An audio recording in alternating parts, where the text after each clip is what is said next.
បាទឲ្យសួរបងប្អូនអស់គ្នាពាក់ព័ន្ធនឹងបញ្ហាមមដាសាយនេះបងប្អូនទោះតែយើងបកកាយថែទាំបែបណាបងប្អូនក៏ជឿអត់ផុតពីមានបញ្ហាដាសាយខ្លះដែរបងប្អូនប៉ុន្តែអ្វីដែលសំខាន់នោះយើងត្រូវតែចេះសង្កេតក៏ដូចជាពិនិត្យតាន់ពេលវេលាបងប្អូនបាទថ្ងៃនេះខ្ញុំធ្វើការចែកម្លែកបងប្អូនអស់គ្នាពីរបៀប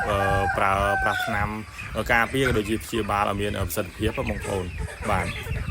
ចំពោះការប្រើប្រាស់ថ្នាំបើសិនជាយើងវិភាគត្រូវជាមួយមុខជំងឺបងប្អូនយើងចេះពីរបៀបប្រើប្រាស់ថ្នាំទៀតនោះយើងនឹងព្យាបាលឆាប់ជាបងប្អូនប៉ុន្តែផ្ទុយទៅវិញបើសិនជាយើងវិភាគមិនត្រូវមុខជំងឺហើយយើងព្យាបាលធ្វើឲ្យមន់ខ្សោយទៅផ្សំថ្នាំយើងវាយថ្នាំក្រោយទៀតអត់ងាយនឹងត្រូវណាបងប្អូនបាទតែបន្ទាប់ពីយើងវិភាគក៏ដូចជាកំណត់មុខសញ្ញាដែលត្រូវប្រើប្រាស់ថ្នាំហើយបងប្អូនយើងត្រូវតែចេះរបៀបដាក់បញ្ចូលបងប្អូនតើយើងធ្វើយ៉ាងណាឲ្យមន់យើងផឹកបានច្រើនបងប្អូនតាមអបសតរបស់ខ្ញុំកន្លងមកមុននឹងខ្ញុំធ្វើការផ្ដល់ថ្នាំការពារក៏ដូចជាព្យាបាលមួយចំនួនណាបងប្អូនយើងត្រូវតែដាច់ទឹកវាឲ្យស្រេកខ្លាំងមែនតើបងប្អូនទើបមន់យើងហ្នឹងវាផឹកបានច្រើនបាទតែមួយទៀតដើម្បីឲ្យថ្នាំហ្នឹងកាន់តែមានប្រសិទ្ធភាពខ្ពស់បងប្អូនយើងត្រូវតែដឹងពីការណែនាំប្រើប្រាស់របស់គេបងប្អូនតើ